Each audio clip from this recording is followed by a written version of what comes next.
Recently, Mojang dropped another one of their secrets episodes where they dive into the development of certain update features. As you can see here, there's concepts and even more concepts. Some of those concepts were absolutely amazing. It's me, Waddles, and today, in honor of some of those amazing features and this giant billboard that the villagers built in their village, we're going to take a look at 10 features that were almost in 1.19. And trust me, I promise, you haven't heard about them all. Some of these ones aren't very common. Like this first one, guarantee you've never heard of it before. Absolutely none. Firefly. Okay. Look, let it go. It's never gonna happen. Impossible. You break my heart. The promise of the Firefly was so exciting. Honestly, the Firefly was one of the things I was most excited for the Wild update. How could I just let this thing go? The Firefly could have been amazing inside of the Wild update. To check out these Fireflies, which are pretty much the same as what they would have been if added into the vanilla game, I'm using a data pack by Gametron 13. The potential here is all in the aesthetics. Picture this, it's your Minecraft world, it's nighttime, and around your world at nighttime you have fireflies flying around. It's absolutely amazing. Now, Minecraft, it doesn't really exactly support dynamic lighting, so I don't know if it would actually light things up like this, but if it did, amazing. Even better, you can actually grab the fireflies and put them inside of a bottle. Once they're inside of this bottle, if you put that bottle on the ground, it actually lights it up a little bit, even more dynamic lighting, which is so cool. After you're done with the firefly in the bottle, you can simply toss it and set the firefly free. It was such a simple concept, and the frogs, unfortunately, they ruined it all. They just had to go and get poisoned when they eat these things. Fireflies, definitely, they could have been amazing, but no offense to them, I think this next one could have been more amazing. This was actually the feature that inspired this video specifically. During the Secrets of the Deep Dark video on the official Minecraft channel, there's tons of really cool concepts. Like, that's amazing. It's really, really nice, but there's one that as soon as I saw it, as soon as I saw this thing, as soon as I saw that thing, it was over on site. I need that. I need it now. I need it immediately. For this video, the closest thing that I could find was the stone chest mod. So this version of the stone chest is a little bit different from the concept proposed in Minecraft Live. I mean, this is literally just a chest that is stone, but you get the picture. Taking a look back at this concept art, it looks like these versions of the stone chest would have been absolutely deep slatified, so like perfect for the ancient city, and even one version of this chest is overtaken by Skulk. It's so cool. Now let's talk a little bit how you would have opened these chests, because it gets even better. We get even more context on the stone chest from this concept art right here. Now there's a lot of cool things to look at here, but that's what we care about right now. Stone chests, the players need to slowly slide their heavy stone lid, which makes a lot of noise and vibration and takes time. Holds valuable loot. Oh my gosh, that is so cool. Even if this container is not craftable, even if it wouldn't have been movable, doesn't matter, wouldn't matter at all. A stone chest that slowly opens up and has really, really good loot inside of it. Oh man. When it comes to things that fit inside of the ancient city, that would have fit literally perfect. Some kind of ancient container that hasn't been opened in like at least years, probably decades or centuries, or does time even exist in Minecraft? Next up, if you're not only a big fan of Java, but also a fan of Bedrock, and you follow the development versions of Bedrock Edition, you might remember this feature. It existed for a brief moment in time. The copper horn. The copper horn was almost an instrument that made it into the Wild update. Just like the item that it comes from, the goat horn, the copper horn came in a bunch of different versions, except it took it one step further. First off, the instrumentation. I mean, it's definitely a vibe, a particular one. But the thing is with the copper horn, if I were to have crouched and used it, the thing is literally a 2-in-1. Oh, but just you wait, there's more. If I look up and not crouch and use it, it's a 3-in-1. 3 sounds, all in one.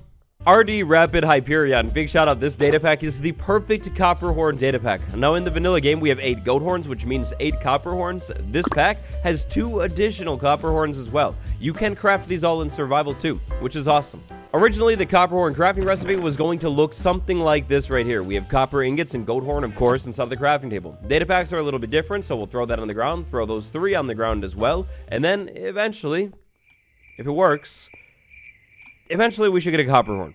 I slightly missed the mark on that one. It needs to go on the crafting table, and there we go. Our very own copper horn. It's so cool. Unfortunately, a couple betas after the copper horn was added, it was cut from the update because the devs weren't really happy with it. I think it could have been the perfect item to stun the warden with. I mean, look, the warden is super sensitive to sounds. Imagine being able to craft a copper horn, go down into the deep dark, use one of these things, and it's overwhelmed, the sense is overloaded. The demonic beast of the depths then locks up for a second, freezes in sheer shock and terror, and you have a few moments to get away.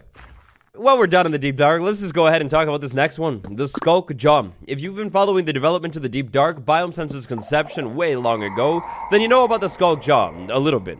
Or at least you know that it exists, because that's all we know. As always, just like with every feature that doesn't make it into the game, the developers have their reasons for cutting things. We'll probably never truly know why the Skulk Jaw didn't make the cut.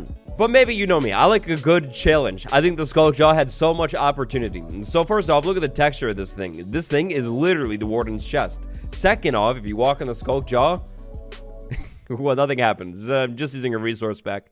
But look, allow me to show you what should happen. In survival Minecraft with the Skulk Jaw item thing, look at this. This is a sweet berry bush. You move into it, you take damage. Imagine a Skulk block that would sometimes generate on the ground that you also had to look out for inside of the Deep Dark. So it's not all just sneaking, but it's also avoiding traps that sit on the ground. I mean, I don't know about you, but I love the sounds of it. That would make the ancient city even more dangerous, and the Deep Dark biome, well, the Deep Dark biome itself, I mean, think about it. No hostile mobs spawn here, which means essentially there's no danger, as long as you don't set off the warden. Having a Skulk Jaw on the ground every once in a while would definitely make this place feel a little bit less welcoming. This next one is a really simple one, and it comes from one single concept art. I don't know how serious of a concept this was, but check this thing out right here. Stone with different carvings, different patterns in it. Of course, we have bricks that could probably be stone bricks, but then we have this lattice-looking thing, and then different chiseled stone as well. Maybe these types of stones would have generated around the ancient city as part of the structure. We'll never know, but that could have been really, really cool to see. If we take a look at the stone options in the game, specifically the chiseled ones, none of the options that we have currently look anything like that concept art. But considering the fact that the ancient city was in development for so long, this could have simply been early ideas for different versions of Deep Slate, like Deep Slate tiles, Deep Slate chiseled, and Deep Slate brick. We all know it. The frog is one of the biggest parts of 1.19. I mean, this thing is literally so big that it got another feature completely cut from the update. Look, I'm not going to forgive it. Why weren't you cut? Come on. I mean, never mind. Look at that texture. What if I told you that there was potentially going to be a fourth version of the frog? Would you believe me? Well, you should believe me. Because concept art. Check this thing out. Now, just with the other concept arts that we talked about earlier, according to the developers, just because it's a concept art doesn't mean it was actually a thing, but blue frog. The frog is literally blue. Look at it. And I mean, think about it for a second. Blue things that are in the game, they're some of the coolest things. Warped wood, amazing blue ice. I mean, it's literally blue diamonds. Yes, diamonds, of course. And then this terracotta, maybe not that terracotta, but other blue things in the game, they're great. What the devs did with the frog is so cool. How there's different colors based off of the temperature of the biome that they were born in. I mean, it's fascinating. It's really cool. How would the blue one fit in? Well, I don't know. Maybe it's a super rare genetic mutation. Like, meaning the frog is born in whatever biome. It has a tiny chance, like maybe 1% chance to just become blue. Because why not? And blue frog, oh boy, you know what that means. This time around, no data pack, no resource pack. It's all me. Check this out. Yes, your eyes do not deceive you at all. Blue frog light all over the place over here.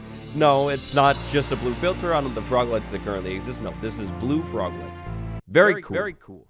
Our next one is a simple one, and it is going to get almost no explanation because, honestly, let's face it, it's something that we have talked about a lot. It's something the community has talked about a lot. The Birch Forest Overhaul. A revamped Birch Forest biome. It could have been amazing. Even though it was all just one big miscommunication, it's still fun to imagine what the Birch Forest revamp could have been, or maybe will look like in the future. I mean, take a look at the Mangrove Swamp biome. What the devs did with the Mangrove Swamp biome is absolutely amazing. This is easily one of the most interesting and... okay. That's some weird generation. Well, anyways, the Mangrove Swamp biome is really, really cool. Birch Forest could have been great, too. Check out this video after you finish this one if you'd like to dive into the potential amazing realities of a Birch Forest update. For this next one, let's go back down to the Deep Dark biome again because I feel like there's so much potential here, and maybe the developers agree, at least at a certain point in time. Shortly after the implementation of the Deep Dark biome and snapshots, King B-Dogs tweeted a picture with the Deep Dark covered in fossils. I have never forgotten since that day.